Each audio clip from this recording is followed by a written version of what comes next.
நாட்டுக்காக உழைப்பதற்கே அண்ணா பிறந்தார்.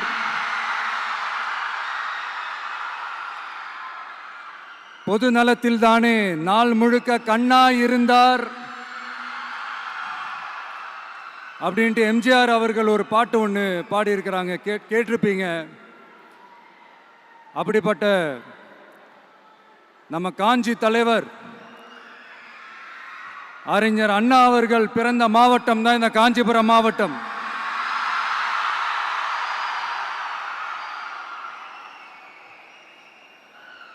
தன்னுடைய வழிகாட்டின்றதுனாலேயே தான் ஆரம்பிச்ச கட்சியினுடைய கொடியில அறிஞர் அண்ணா அவர்களை வச்சவர் எம்ஜிஆர். ஆனா அறிஞர் அண்ணா அவர்கள் ஆரம்பிச்ச அந்த கட்சியை அதுக்கப்புறம் கைப்பற்றினவங்க என்னெல்லாம் பண்றாங்கன்னு நான் சொல்லிதான் உங்களுக்கு தெரியணுமா என்ன? மக்களே, உங்களுக்கு தான் அது நல்லா தெரியுமே.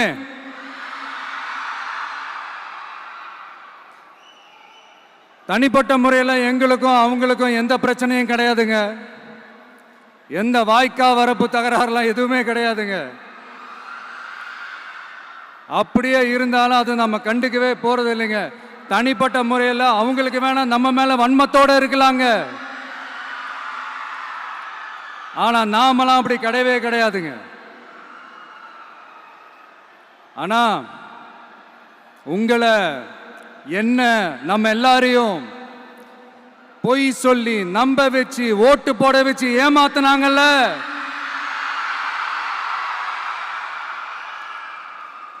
அப்படி ஏமாத்தி ஆட்சிக்கு வந்து நல்லது செய்யற மாதிரி நடிக்கிறாங்கல்ல, நாடகம் ஆடுறாங்கல்ல,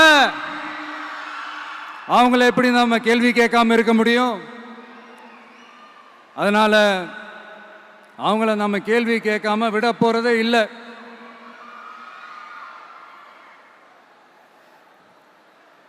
இதையே நான் காஞ்சிபுரம் மாவட்டத்தில் இருந்து நான் சொல்றேன்னா, தெரிஞ்சோ தெரியாமலோ இந்த மாவட்டத்துக்கும் நமக்கும் ஆட்டோமேட்டிக்காவே ஒரு கனெக்ஷன் ஒன்று ஏற்படுதுங்க.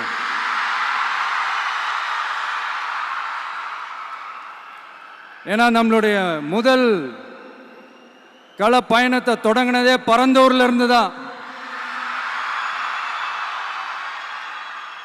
பரந்தூருக்கு போய் அந்த மண்ணில் நின்று அந்த மக்களுக்காக கேள்வி கேட்டதும் இதே அண்ணா அவர்கள் பிறந்த காஞ்சிபுரம் மாவட்டம் தான்.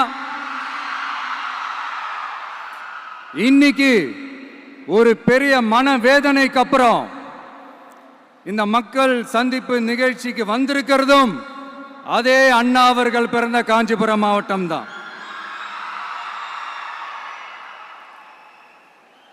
அதனால நமக்கு எல்லாமும் கொடுத்த நம்ம மக்களுக்காக எல்லா நல்லதையும் செய்யணும், அதுவும் சட்டப்பூர்வமாக செய்யணும், அங்கீகாரத்தோட செய்யணும், அதிகாரப்பூர்வமாக செய்யணும், ஒட்டுமொத்த தமிழ்நாட்டு மக்களுக்கும் செய்யணும், ஒரே மாதிரி செய்யணும், ஒரே எண்ணத்தோட செய்யணும். அந்த ஒரே லட்சியத்தோட தான் நாம் அரசியலுக்கே வந்திருக்கிறோம். அதனாலதான் மக்களிடம் செல் அப்படின்னு சொன்ன அண்ணாவை கையில் எடுத்தோம். அவங்க சொன்ன மாதிரி மக்களை நோக்கி போறோம். ஆனா மக்களிடம் செல்னு சொன்ன அண்ணாவை மறந்தது யாரு?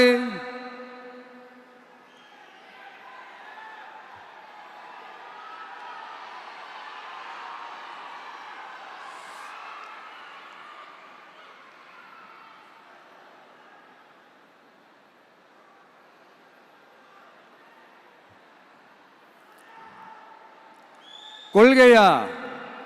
அதனப்பா கிலோ என்ன விலை என்னன்னு கேட்கிற அளவுக்கு அப்படி ஒரு கட்சியை ஒன்று நடத்திக்கிட்டு அந்த கட்சியினுடைய தலைவர் தமிழ்நாட்டு முதல்வர் சொல்றாரு, நமக்கு கொள்கை இல்லையா? எப்படி? நமக்கு கொள்கை இல்லையா? பிறப்புக்கும் எல்லா உயிருக்கும்னு ஒரு அடிப்படை கோட்பாட்டை நம்ம கட்சியினுடைய ஒரு முக்கிய கோட்பாட்டை அறிவிச்ச நமக்கு கொள்கை இல்லையா?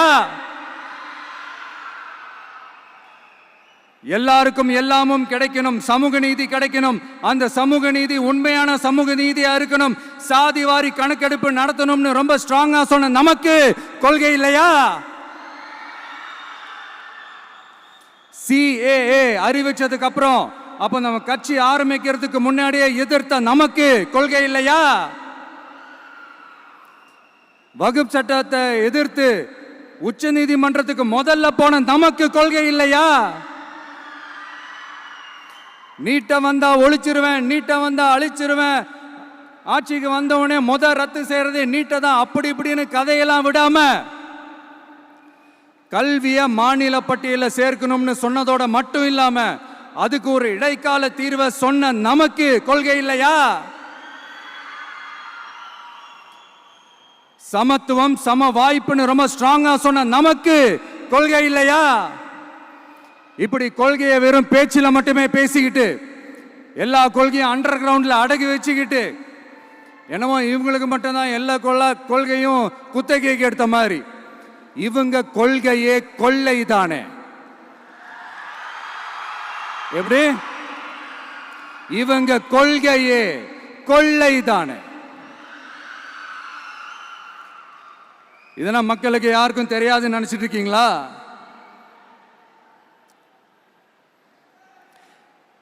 எங்க கட்சி ஒன்றும் சங்கரமடம் இல்லைன்னு சொன்னது யாரு? யார் சொன்னாங்க? ஏன் சொன்னாங்க? எதுக்கு சொன்னாங்க? இப்போ உங்க கட்சியில என்ன நடந்துகிட்டு இருக்குது அதையும் கொஞ்சம் யோசிச்சு பாருங்க, இதையும் கொஞ்சம் யோசிச்சு பாருங்க. அதனால பாப்பா, பவள விழா பாப்பா, நீ பாசாங்கு காட்டாத பாப்பா. நீ நல்லவர்கள் போல் நடிப்பதை பார்த்து நாடே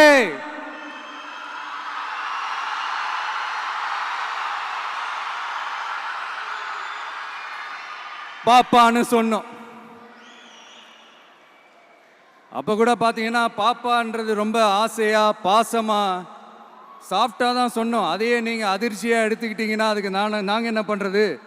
அதே நீங்க விமர்சனம்னு சொன்னீங்கன்னா நாங்க என்ன பண்றது? இன்னும் நாங்க விமர்சனம் செய்ய ஸ்டார்ட் பண்ணவே இல்லையே, இன்னும் நாங்க அடிக்க ஸ்டார்ட் பண்ணவே இல்லையே, அதுக்குள்ள அலர்னா எப்படி?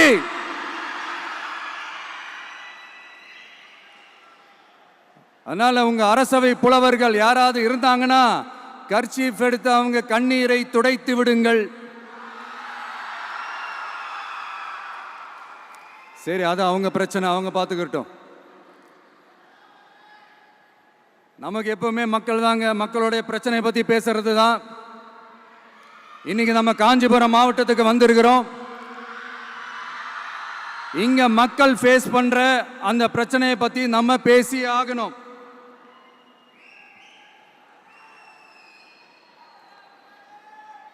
இந்த காஞ்சி மண்ணை வாழ வைக்கிற ஜீவ நதி பாலாறு, உயிர் நதி பாலாறு. இந்த மக்களோட உயிரோடவும் ரத்தத்தோடும் கலந்து ஓடுவது பாலாறு. அந்த பாலாறை இன்னைக்கு பெரியார் பெயரையும் அண்ணா பெயரையும் சும்மா பேருக்கு வச்சுக்கிட்டு ஆட்சி நடத்துறவங்க என்ன பண்றாங்க தெரியும்ல? சுரண்டிட்டாங்க, கொள்ளையடிச்சிட்டாங்க, நாசம் பண்ணிட்டாங்க, மோசம் பண்ணிட்டாங்கன்னு இன்னும் என்ன வேணாலும் சொல்லலாம். ஆக மொத்தம் அழிச்சிட்டாங்க. இதை நான் ஏதோ போற போக்கில் ஏதோ அடிச்சு விடலங்க, ஆதாரத்தோட தான் சொல்றேன். அனுமதிக்கப்பட்ட அந்த லெவலை தாண்டி 22,70,000 யூனிட் மணலை கொள்ளையடிச்சிருக்கிறாங்க. ஆக மொத்தம் இதுல அவங்க அடிச்ச கொள்ளை எவ்வளவு தெரியுமா? ரொம்பலாம் இல்ல, கம்மி தான். 4,730 கோடி. கம்மி தான் இல்ல?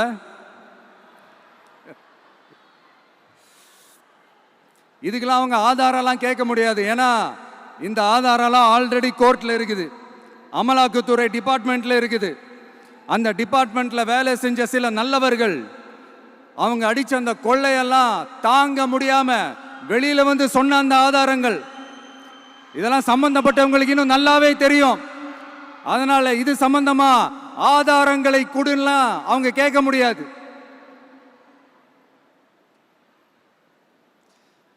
3 மணலை கொள்ளையடிச்சா நீர்நிலைகள் அழியும், ஏரி குளம் கண்மாய் எல்லாம் அழியும். இதெல்லாம் அழிஞ்சா விவசாயம் அழியும், விவசாயம் அழிஞ்சு போனா விவசாயிகள் அழிஞ்சிருவாங்க. ஆக மொத்தம் நாம் எல்லாரும் மொத்தமா அழிஞ்சு போக வேண்டியதுதான். இப்படி மேலிருந்து கீழே வரைக்கும் ஒரு கட்சியை சிண்டிகேட் போட்டு கொள்ளையடிக்கிறத கேள்விப்பட்டிருக்கிறீங்களா மக்களே?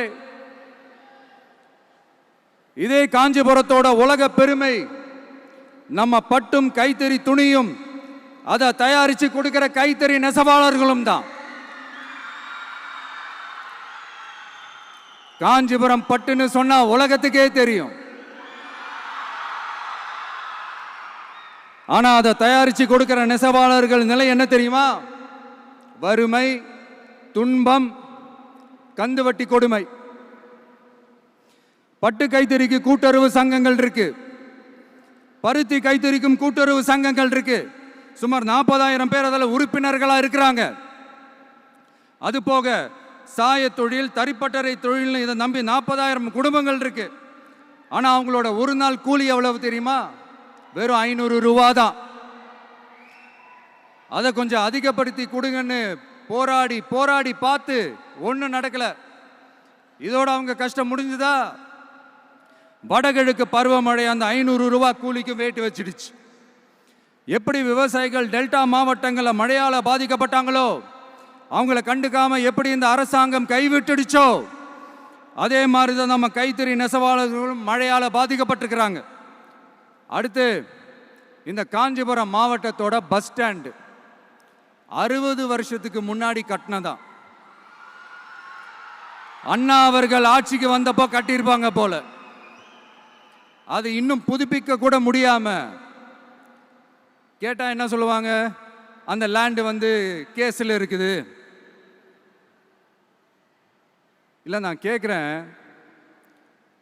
ஒரு கவர்மெண்ட்னால வேற ஒரு நல்ல இடத்தை தேர்வு செஞ்சு ஒரு பஸ் ஸ்டாண்ட் கட்டித்தர முடியாதா?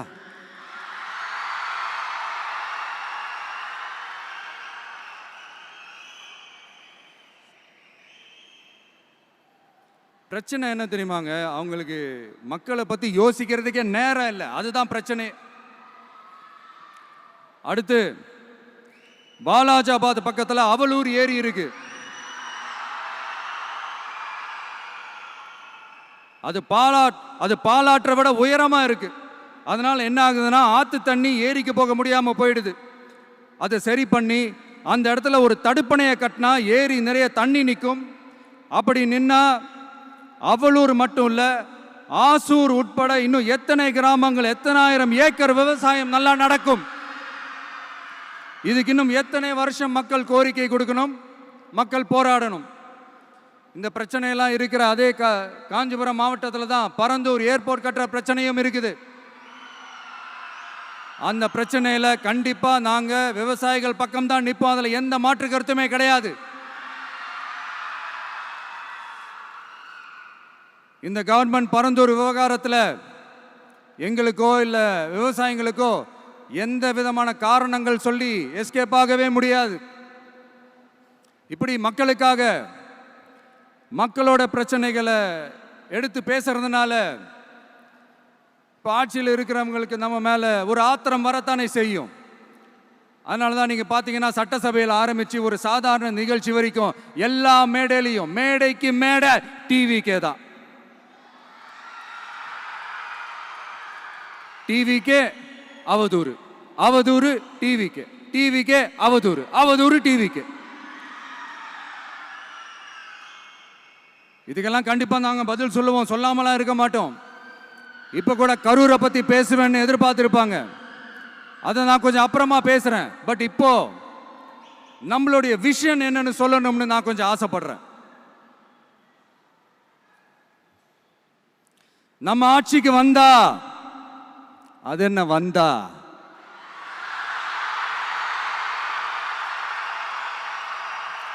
வருவோம். மக்கள் கண்டிப்பா நம்மளை வர வைப்பாங்க. மக்களுக்கான ஆட்சியை மக்களே விரும்பி வர வைக்கத்தானே செய்வாங்க. அப்படி மக்களால் அமைக்கப்பட போற நம் ஆட்சியில நம்ம என்ன செய்ய போறோம்ன்றது அதுக்கான அந்த தேர்தல் அறிக்கையில் அதுக்கான விளக்கத்தை டெஃபினட்டா கொடுப்போம். பட் அதுக்கு முன்னாடி ஒரு சின்னதா லைட்டா நான் கொஞ்சம் அதை சொல்லணும்னு ஆசைப்படுறேன். எல்லாருக்கும் நிரந்தரமான வீடு இருக்கணும்.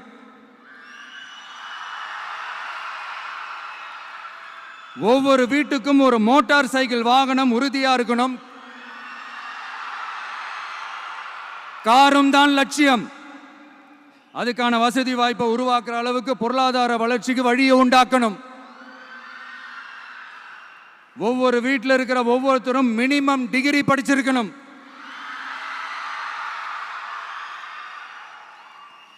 ஒவ்வொரு வீட்லையும் குறைந்தபட்சம் ஒருத்தருக்கு நிரந்தர வருமானம் கிடைக்கணும். அதுக்கான வேலை வாய்ப்பை உருவாக்கணும். அதுக்கு தகுந்த மாதிரி கல்வியில பாடத்திட்டத்தில் சீர்திருத்தம் செய்யணும். கவர்மெண்ட் ஹாஸ்பிட்டல்ஸுக்கு மக்கள் எல்லாரும் பயம் இல்லாம நம்பி போற மாதிரி மாத்தணும். பருவமழை காலத்தில் ஏற்படுற வெள்ளத்தால ஊரும் சரி மக்களும் சரி விவசாயமும் சரி பாதிக்கப்படாம இருக்கணும். அதுக்கு 4000 கோடி திட்டம்னு ஒரு உருட்டுனாங்களே, அந்த மாதிரிலாம் எதுவும் இல்லாம உண்மையான ஒரு பாதுகாப்பு திட்டத்தை உருவாக்கணும். மீனவர்களோட, தொழிலாளர்களோட, நெசவாளர்களோட, அரசு ஊழியர்கள் மற்றும் ஆசிரியர்களோட கருத்து கேட்டு அவங்களுக்கான பாதுகாப்பு மற்றும் வளர்ச்சி திட்டங்களை உருவாக்கணும். உருவாக்குறது மட்டும் இல்லை, அதை செயல்படுத்தணும். முக்கியமாக இண்டஸ்ட்ரியல் டெவலப்மெண்ட்ஸில் கான்சென்ட்ரேட் பண்ணணும். எல்லாத்தையும் விட ரொம்ப ரொம்ப முக்கியம், சட்டம் ஒழுங்க ரொம்ப ஸ்ட்ரிக்டாக வச்சிருக்கணும். நம்மளுடைய அம்மா, அக்கா, தங்கச்சிகள், அவங்களுடைய பிள்ளைகள், குழந்தைகள் எல்லாருக்கும் பாதுகாப்பை, அதுவும் உண்மையான ஸ்ட்ராங்கான பவர்ஃபுல்லான பாதுகாப்பை உண்டாக்கணும். அண்ணா யூனிவர்சிட்டியில நடந்த அந்த பெண்ணுக்கு நடந்த அந்த பிரச்சனை மாதிரியோ, இல்ல கோவையில் நடந்த அந்த கல்லூரி பெண்ணுக்கு நடந்த பிரச்சனை மாதிரியோ அதெல்லாம் நடக்க விடவே கூடாது. நம்ம வீட்டு பெண்கள் ஸ்ட்ராங்கா, பயமே இல்லாம தைரியமா இருக்கணும்.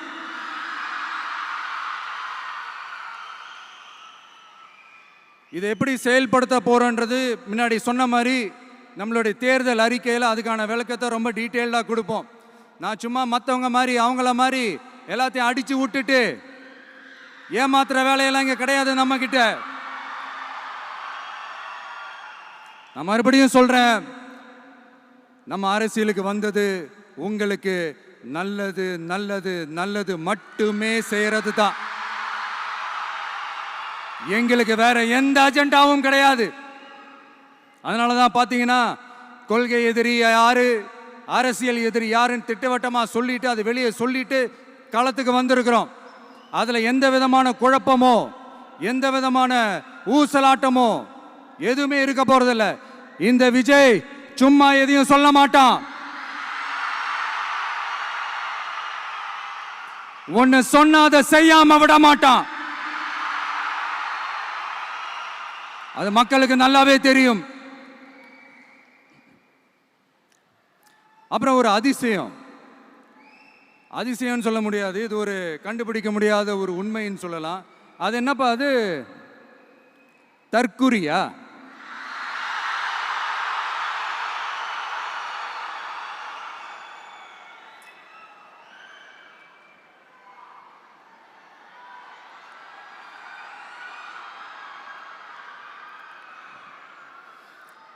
நம்ம டிவிகேக்கு சப்போர்ட் பண்ற கோடிக்கணக்கான லட்சக்கணக்கான மக்கள், நம்மளுடைய நண்பிகள், நம்மளுடைய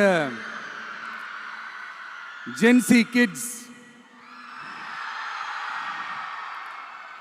எல்லாரையும் தற்குறிகள்னு சொல்லி வாங்கி கட்டிக்கிட்டு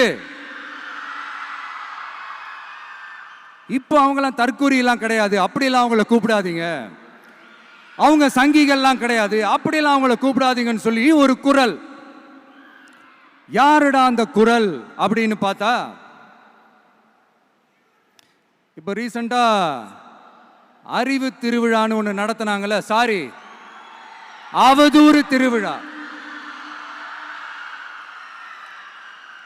அதுல அவங்க தலைமையே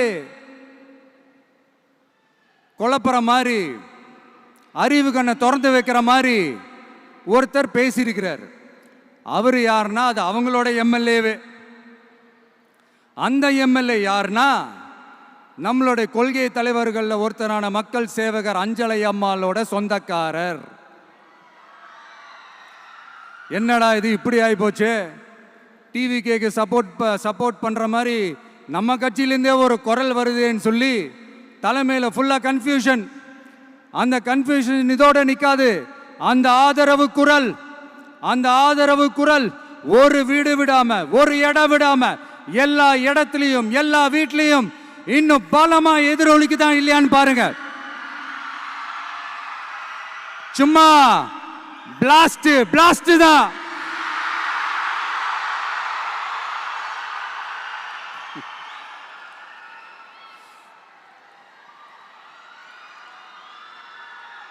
இது இன்னைக்கு நேத்தெல்லாம் நடக்கலைங்க. 1972 நடந்து முடிஞ்சிருச்சு. எப்போ எம்ஜிஆர் அவர்கள் கட்சி ஆரம்பிச்சாங்களோ அப்பவே அது ஒரு கூத்தாடி கட்சி. எப்போ எம்ஜிஆர் அவர்களுக்கு பின்னாடி அத்தனை மக்கள் திரண்டு நின்னாங்களோ அப்பவே அது ஒரு கூத்தாடி கும்பல். நடிகர் கட்சின்னு சொன்ன ஒருத்தர் அதுக்கப்புறம் எம்ஜிஆர் கூடயே போய் சேர்ந்துட்டாரு. இன்னொருத்தர் இவரெல்லாம் ஒரு ரவுண்டு தாங்க வருவாரு, ரெண்டாவது ரவுண்ட்லாம் காணாம போயிடுவார்னு சொல்ல இன்னொருத்தர் அதுக்கப்புறம் போய் எம்ஜிஆர் கிட்டே போய் சேர்ந்துட்டார். ஸோ இந்த மாதிரி இவங்க 2 பேர் மட்டும் இல்லை, ஒட்டுமொத்த தமிழ்நாட்டு மக்களும் எம்ஜிஆர் அவர்கள் கூட தானே போய் சேர்ந்தாங்க.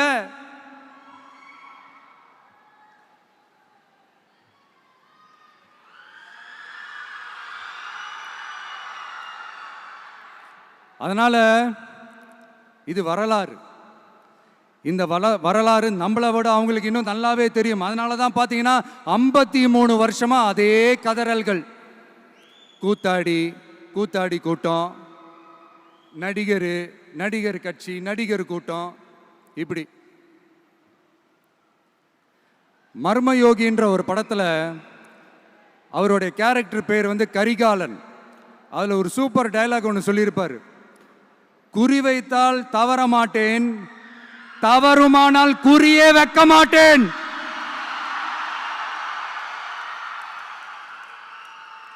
இதெல்லாம் யாருக்கு சொல்றோம், எதுக்கு சொல்றோம்னு புரிய வேண்டியவங்களுக்கு புரிஞ்சா நல்லா இருக்கும். ஏண்டா இந்த விஜய தொட்டோம்,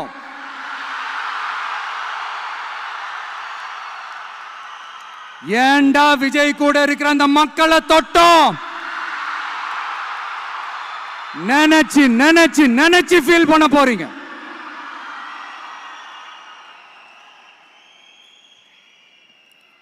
அப்புறம் நமக்கு இந்த அரசியல் புரிதல்லாம் இல்லை, அது இல்லை, இது இல்லை. அப்புறம் நான் கேட்குறேன், மக்கள் எல்லாரும் உங்களுக்கு தற்குறிகளா?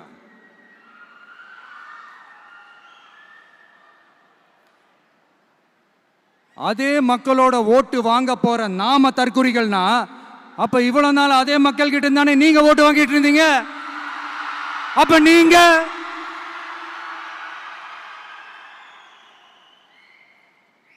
அந்த மக்களுக்கு நீங்க காட்டுற மரியாதையும் நன்றியும் இதுதானா? ஒண்ணு மட்டும் சொல்றேன், எழுதி வச்சுக்கோங்க. இந்த தற்குறின்னு சொல்றீங்கல்ல, இந்த தற்குறிகள்லாம் ஒன்னா சேர்ந்துதான் வாழ்நாள் பூரா விடையை கண்டுபிடிக்காத முடியாத அளவுக்கு உங்க அரசியலே ஒரு கேள்விக்குறியாக்க போறாங்க.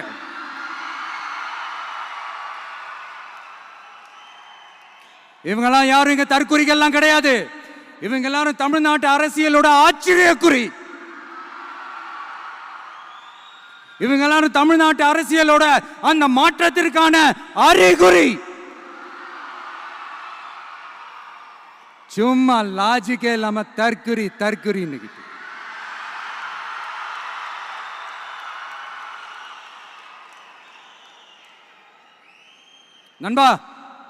நண்பி,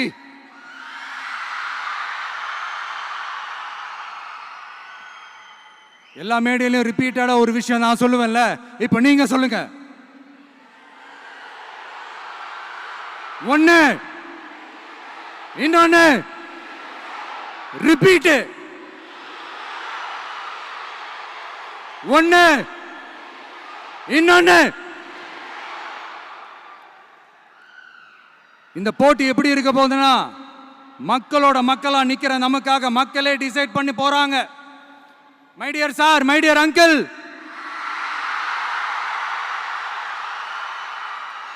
ஆல்ரெடி டிசைட் பண்ணியாச்சு. கான்பிடண்டா இருக்க மக்களே, நல்லதே நடக்கும், வெற்றி நிச்சயம். மீண்டும் சந்திக்கும் வரை நன்றி, வணக்கம்.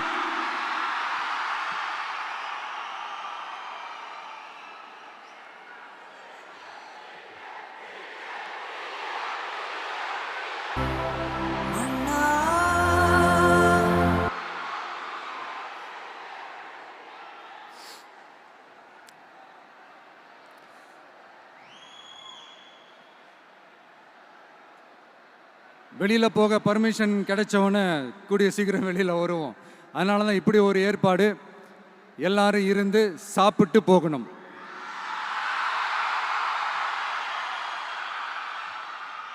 நன்றி, வணக்கம். சொல்ல மறந்துட்டேன், என் நெஞ்சில் குடியிருக்கும்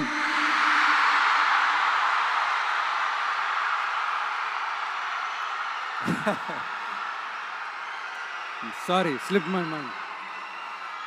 தேங்க்யூ. மீண்டும் சந்திக்கும் வரை நன்றி, வணக்கம்.